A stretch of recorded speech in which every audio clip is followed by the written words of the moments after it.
This is how a real man unloads his four-wheeler.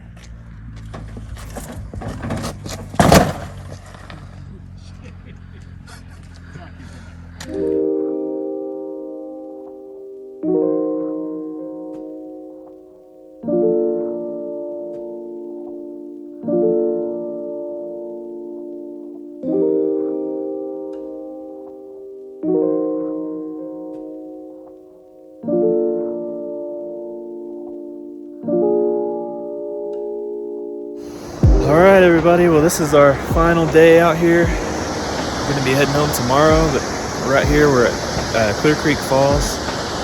Getting ready to head up to Bristol Head, but we want to stop here and check out the falls on our way. So I'm ready to head over to the staging area, get unloaded, and head up the trail. Got these cool rocks over here. Clear Creek Falls. Gonna walk on out here and see get a better view. The waterfall.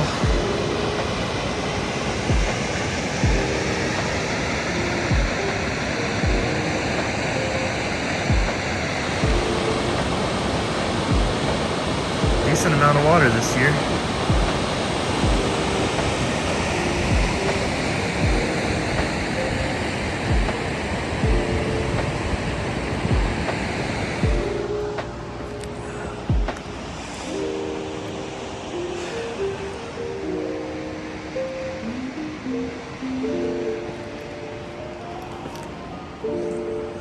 That one looks like it's leaning out, getting ready to take off. Maybe if I ran and then just like jumped against it real hard.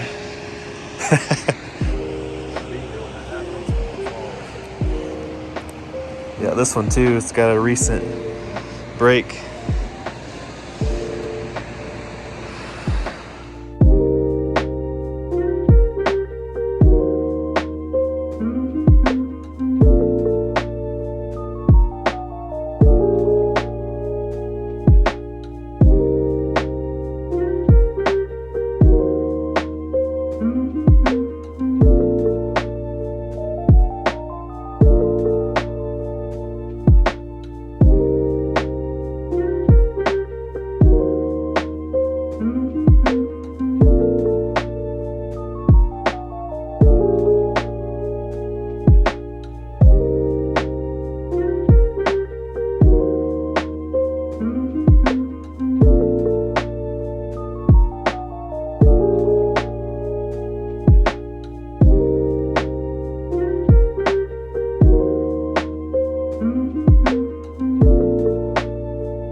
way up to Bristol Head right now. We stopped at the turnoff to Crystal Lake just to adjust everything, make sure everything's riding all right, and I'm about to get a drink of water because I'm already parched. But yeah, so far so good. Getting ready to head the rest of the way up.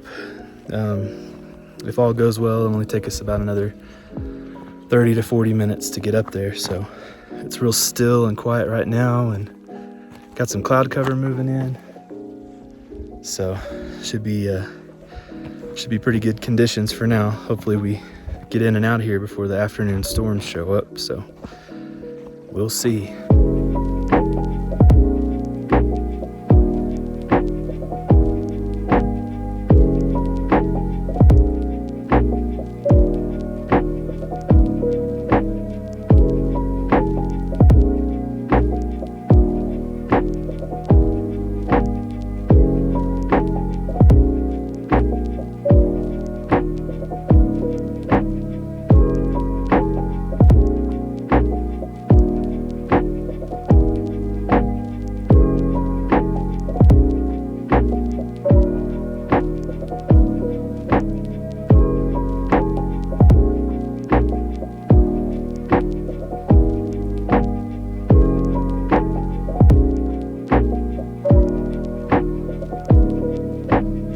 Alright, well, we made it to the big rock, the big boulder. It's kind of the last resting point before we get to the summit of Bristol Head Peak. So stretching my legs a little bit because this last couple miles are super duper rocky.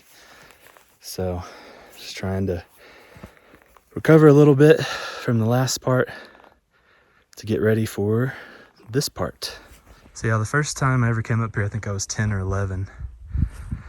And as long as I've been coming up here, it's always been a tradition to park whatever you're riding on the boulder and get some cool pictures. So I'm keeping the tradition alive.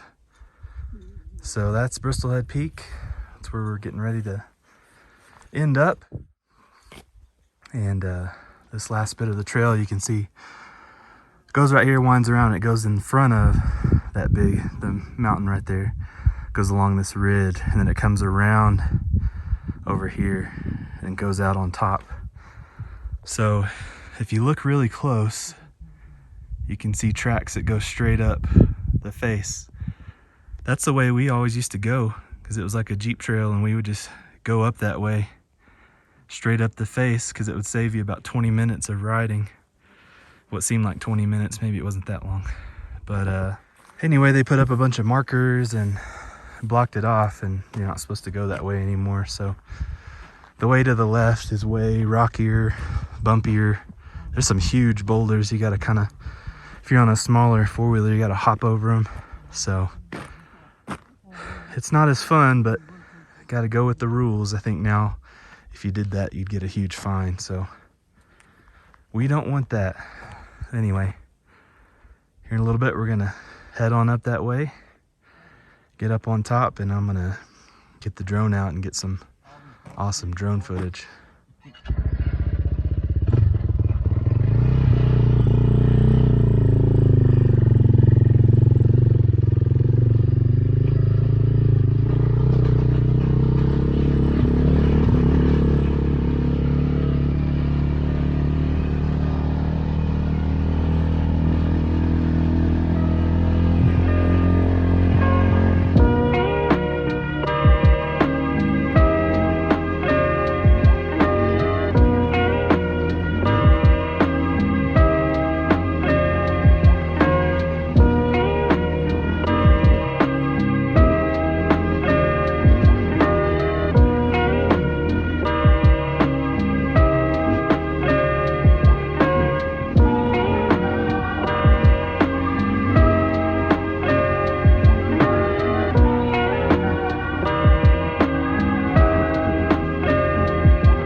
Up here to Bristol Head Peak, and that's the peak right there behind me.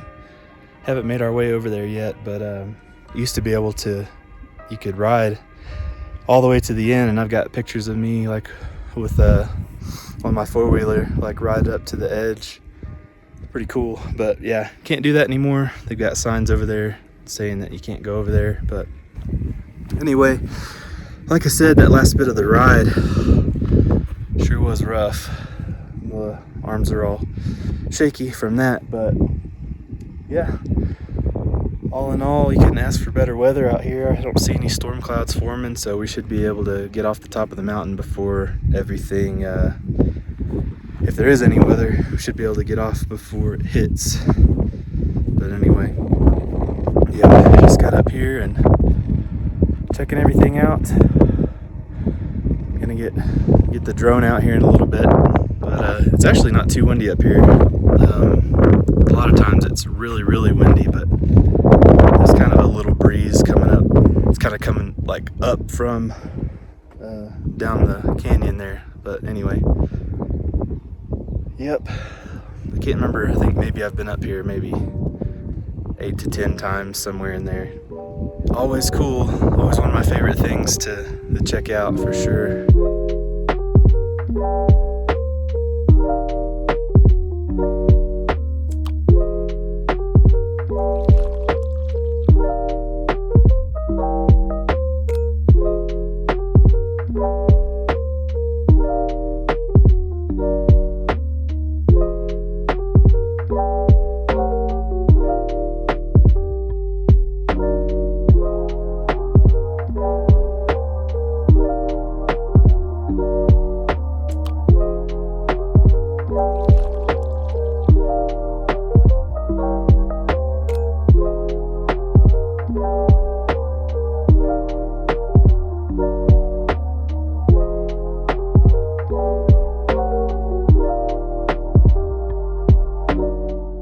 So I was telling the guys, and I've said this on previous videos before, but sometime I think it was in the early 2000s, there was a lady that was on a snowmobile tour up here, and she got separated from the group. You know, it was all covered in snow and there was heavy snowfall, and somewhere in here she went off the edge on her snowmobile, and since it was such heavy snow, they couldn't even recover her body until all the snow melted off and everything thawed out. So yeah, that's definitely not a way you want to go out, that's for sure. All right, well, we're getting ready to pack up and head back down the mountain. We're gonna go to Crystal Lake on the way back, so that'll be cool. That's one of my favorite trails out here to ride. It's just a lot of fun, so looking forward to that. But first we gotta traverse back down all this rocky section down here, so that should be lots of fun. Pretty awesome. Never gets old. These things are big. A lot bigger than you think they'd be.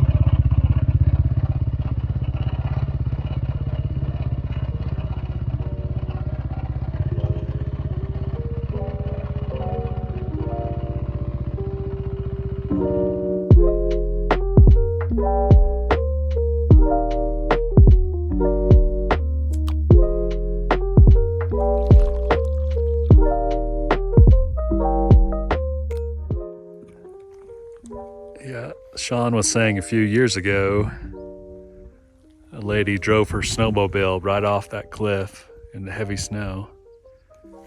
So it's pretty far down.